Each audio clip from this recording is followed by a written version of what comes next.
কি তোমরা কোথায় যাচ্ছ? রাজীব, তুমি আবার এখানে কেন?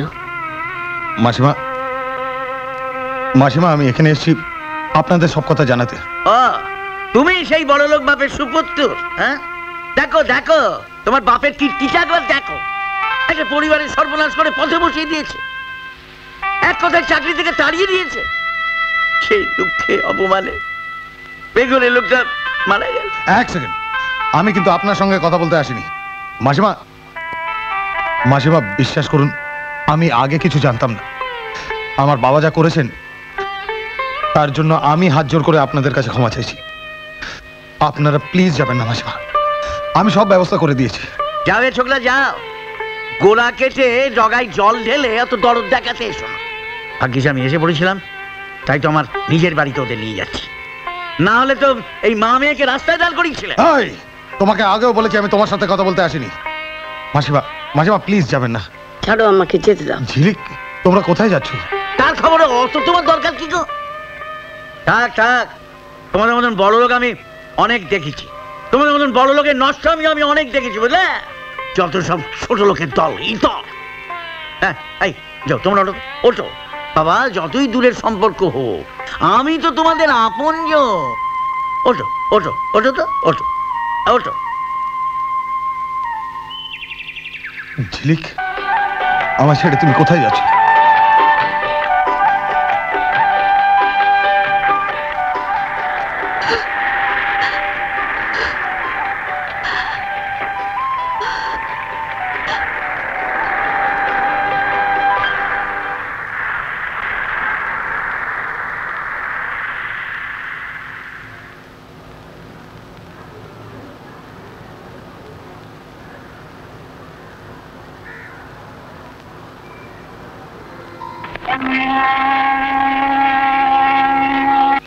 কলেজে ভর্তি? আরে রাখো তো, আরে কলেজে ভর্তি করে দেবো না বললে ওরা এখানে আসতোই না, তাই তো ঢপ মারতে হয়েছে।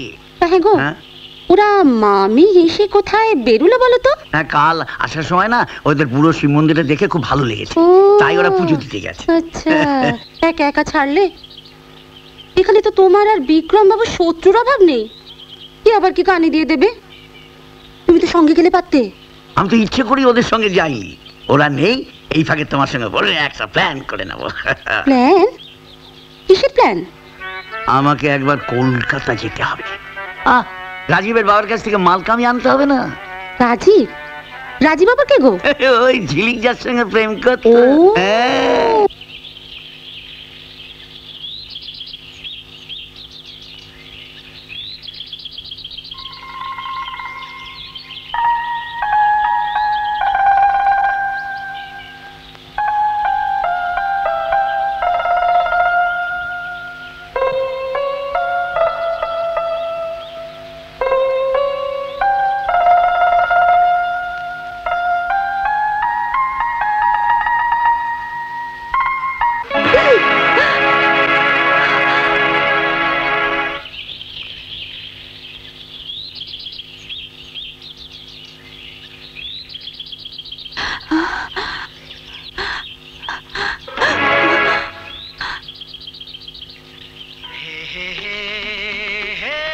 সরি।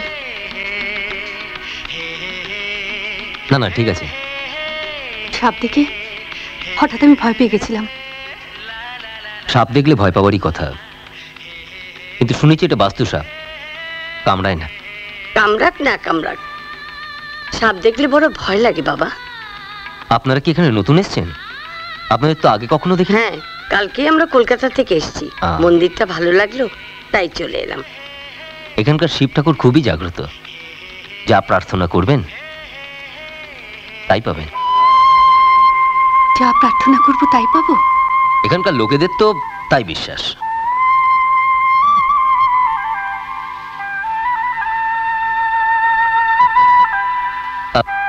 যদি কিছু না মনে করেন একটা কথা জিজ্ঞেস করব? বলো। মনে করব কেন? আপনারা এখানে কোথায় উঠেছেন? এই সামনে আমার দাদা থাকেন, তারাপদ ব্যানার্জি। ও, তুমি চেনো তাকে? না, মানে সেরম কিছু না, তবে নামটা শুনেছি।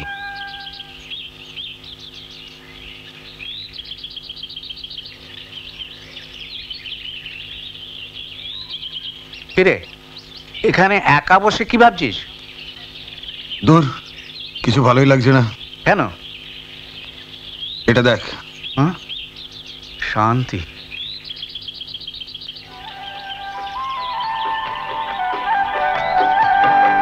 কিছু না জানিয়ে কোথায় যে চলে গেল। ওরা এখানে নতুন এসেছে, কাউকেই তো চেনে না। আমাকে জিজ্ঞাসা না করে এখানে কোনো লোকের সঙ্গে কথা বলবে না তোমরা। ছেলেটিকে ভালো মনে হয়। বললাম তো, ভালোই হোক আর মন্দই হোক, আমি না বললে তোমরা কারোর সঙ্গে মিশবে না। আমাকে কলেজে ভর্তি করে দেবে না মামা? হ্যাঁ, আজই আমি বিক্রমবাবুর সঙ্গে কথা বলবো, তখন নিয়ে যাবো ওনার কাছে। প্রথমেই ওকে নিয়ে যাবার কি দরকার? হুজুর একবার দেখতো ওকে। দেখাতে হয়, ওর একটা ছবি নিয়ে গিয়ে দেখাও। আছে, ছবি আছে? না, আমার তো কোনো ছবি নেই। হ্যাঁ আছে, তবে একটা কলেজের এক বন্ধুর সঙ্গে তোলা একটা ছবি আছে। দেখি ছবিটা।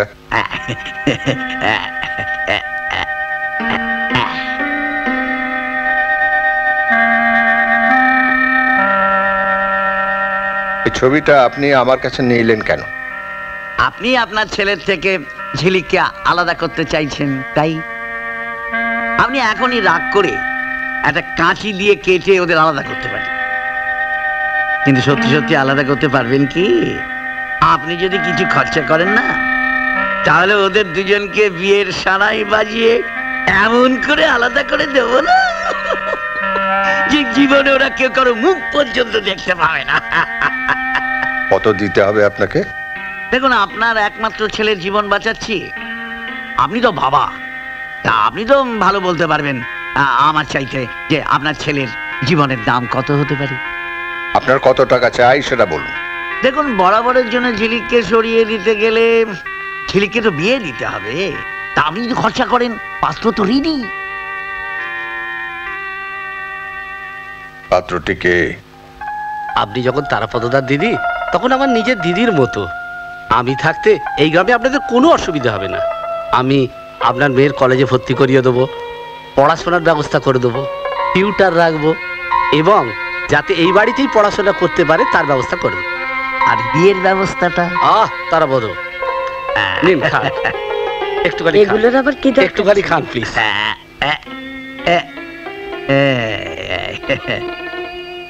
খাও না, খাও। আরে খা না, লজ্জা করছিস কেন? খা না, খা। আমি তোমার ভাই হয়েও তোমাদের ভালো মন্দ কিছু খাওয়াতে পারি না, তাই এবার থেকে নতুন ভাইটির কাছে মাঝে মাঝে তোমাদের নিয়ে আসবো।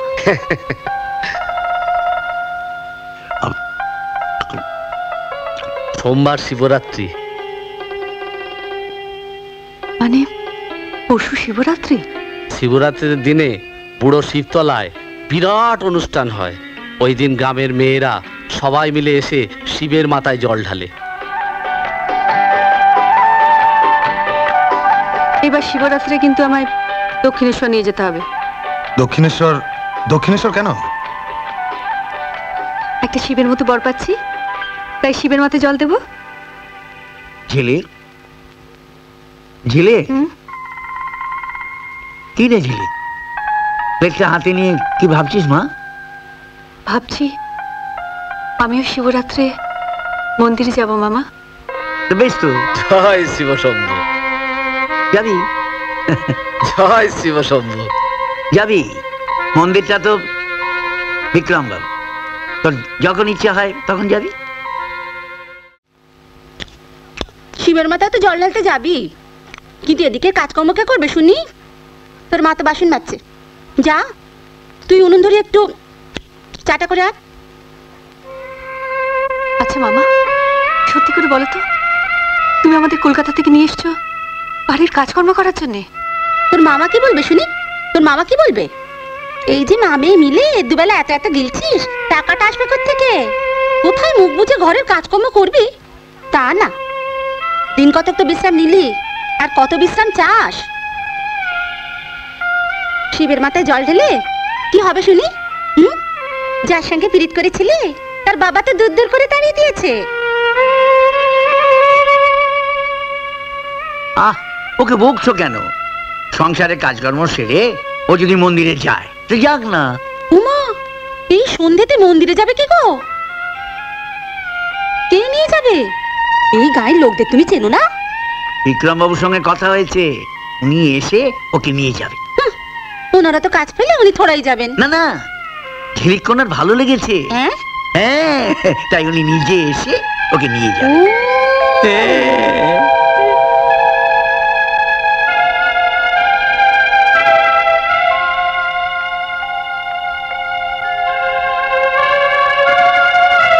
মা তুমি যাও, ঘরে গিয়ে বিশ্রাম নাও। আমি উনুনটা ধরিয়ে চাটা করে বাসনগুলো মেজে দিচ্ছি। না, তুই যা, উনুনটা গিয়ে ধরা, আমি এগুলো মেজে নিতে পারবো। হ্যাঁ পারবো। এই কদিনের মধ্যে কি চেহারা হয়েছে একবার দেখেছো? কথা নেই, বার্তা নেই, কোনো খোঁজ খবর না নিয়ে হুট করে চলে এলে। কলকাতায় থাকলে অন্তত চেষ্টা চরিত্র করে ভদ্রভাবে বাঁচার চেষ্টা করতাম, তা না এখানে এসে ছিগিরি করছি।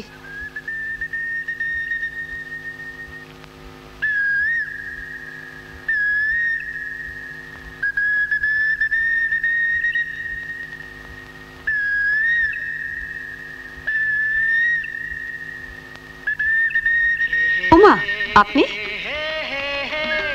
হাতের নাগালের মধ্যে সবকিছু থাকলেও তাকে হাতের মুঠোর মধ্যে পাওয়া যায় না। দরকার মতো বন্ধুর সাহায্য নিলে ক্ষতি কি? এতদিন কোথায় ছিলেন? আমি তো সবসময় তোমার কাছাকাছি থাকি। আমার কাছে? আপনার কোনো কাজকর্ম নেই বুঝি? আরে তোমাদের মতো মেয়েদের সঙ্গে থেকে তাদের বিপদ আপদ থেকে রক্ষা করাটাই তো হচ্ছে আমার কাজ।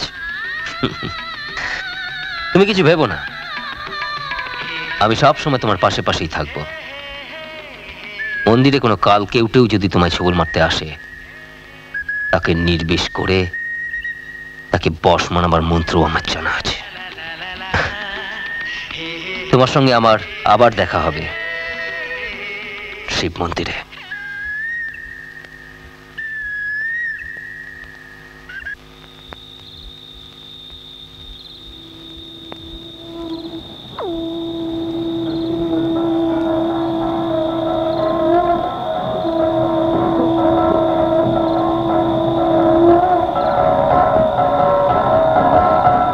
আমি এসব খাই না। খাই না বলতে নেই মা, খেতে হয়, এটা নিয়ম, এটা পুজোর অঙ্গ। আচ্ছা দাও।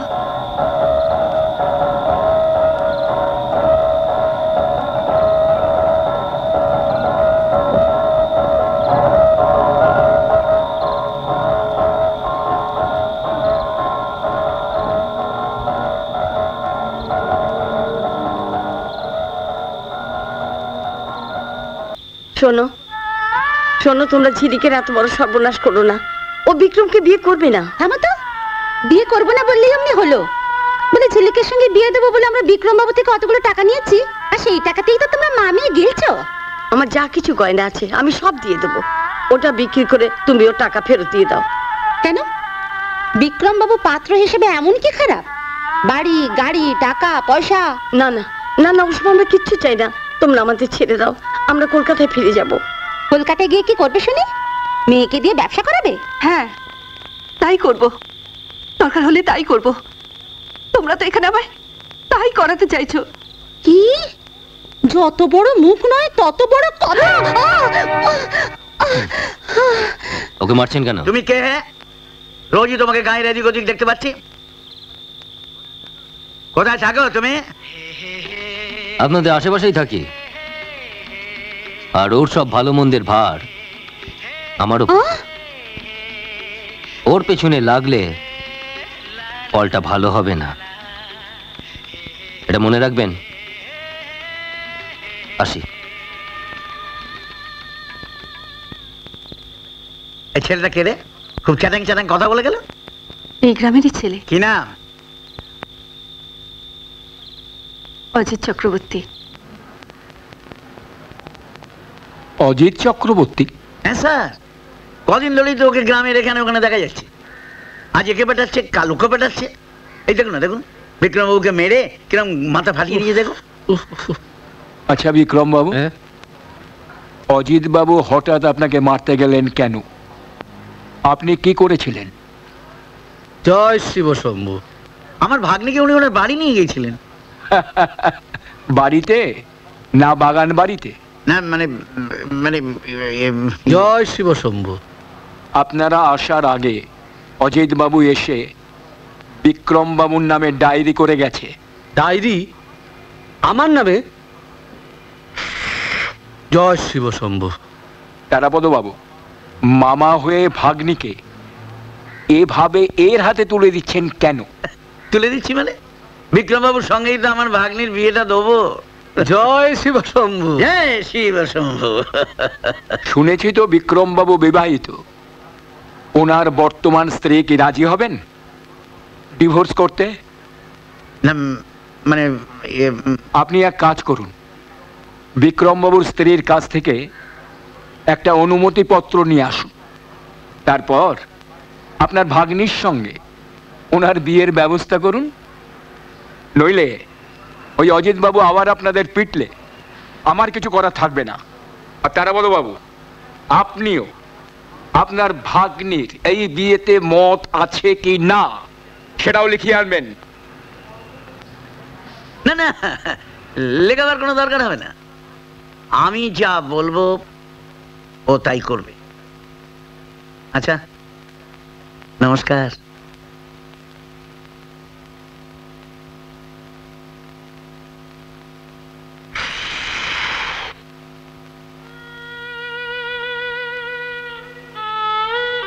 না, তোমার কথা মতন চলা আর আমার পক্ষে সম্ভব নয়। আমার বাড়িতে আমার সামনে দাঁড়িয়ে তুমি কতগুলো বলছো? হ্যাঁ বলছি, ঝিলিকের বাবাকে শেষ করেছো, ঝিলিকদের ঘর ছাড়া করেছো, তাতেও তোমার শান্তি হয়নি। এখন তোমার নজর পড়েছে আমার দিকে। বাজে কথা রাখ। শোনো, প্রশান্ত আর অপেক্ষা করতে চাইছে না। আগামী মাসে ভালো দিন দেখে বিউটির সঙ্গে তোর আমি বিয়ে দেবো। বিয়ে যদি আমাকে করতেই হয়, আমি ঝিলিককেই করবো। সে কি? তাহলে আমার বাড়ি ছেড়ে তোমাকে অন্য কোথাও গিয়ে থাকতে হবে। আর আমার সম্পত্তির এক কানা করিও তুমি পাবে না। আমি তোমার সম্পত্তি চাই না। চাও না? না, আমি এক্ষুনি তোমার বাড়ি ছেড়ে চলে যাচ্ছি। দাঁড়াও দাঁড়াও দাঁড়াও, পকেটে মানি ব্যাগটা আছে? খুলে দেখো তো, ওর মধ্যে যে কটা টাকা আছে সে টাকাগুলো আমারই। আর এই যে ফ্যাশন করে সোনার চেনটা ঝুলিয়েছ, হাতে দামি ঘড়ি, যে জামা কাপড়, এসবই আমার টাকায়। হ্যাঁ,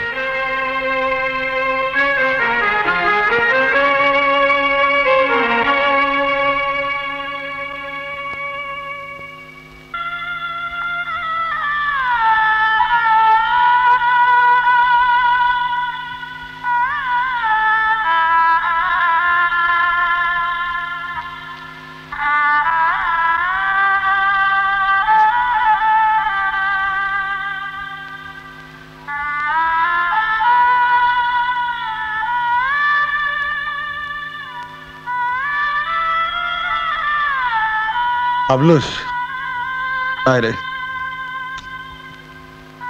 আসি রে। ও হ্যাঁ, তোমার টাকা কেনা এই স্যুটটা কাল সকালেই পাঠিয়ে দেবো।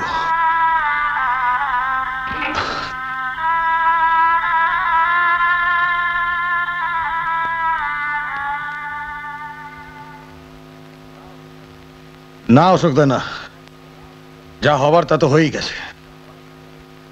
বাস, আমি সব ছেড়ে ছুড়ে দিয়ে চলে এলাম। আমি আর ওই বাড়িতে ফিরে যাচ্ছি না। সে কি রে, বাবার তো সম্পত্তি ছেড়ে দিয়ে? সেসব কথা থাক, তুমি একটা কাজ করো তো। কাল সকালবেলায় এই স্যুটটা আমার বাবাকে পৌঁছে দিয়ে তো। সে ঠিক আছে, কিন্তু যার জন্য বাড়ি ছাড়লি সেই ঝিলিক এখন কোথায়?